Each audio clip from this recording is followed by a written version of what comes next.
निर्मला जी ने नया बजट पेश कर दिया है। चलिए समझते हैं। देखिए, इस बार निर्मला सीतारमण जी का ये 9th बजट था। इनकम टैक्स में कोई बड़ा चेंज नहीं किया गया है, लेकिन कुछ चीजें सस्ती हो गई हैं और कुछ महंगी भी हुई हैं। तो सस्ती चीजों के बारे में जान लेते हैं। सबसे पहले तो कैंसर की 17 दवाइयां और डायबिटीज से जुड़ी कुछ दवाइयां सस्ती हो गई हैं, क्योंकि इनसे कस्टम ड्यूटी टैक्स को हटा दिया गया है।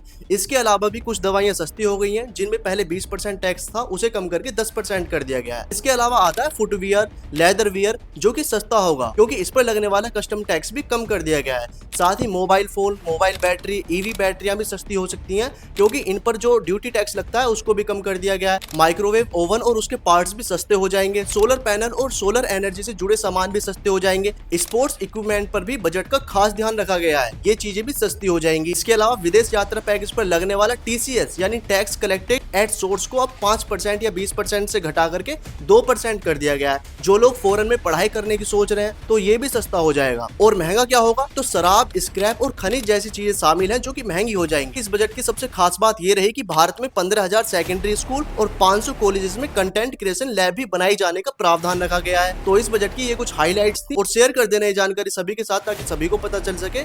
और फॉलो भी कर लेना एग्जाम बाईपास को ऐसी जानकारी के लिए।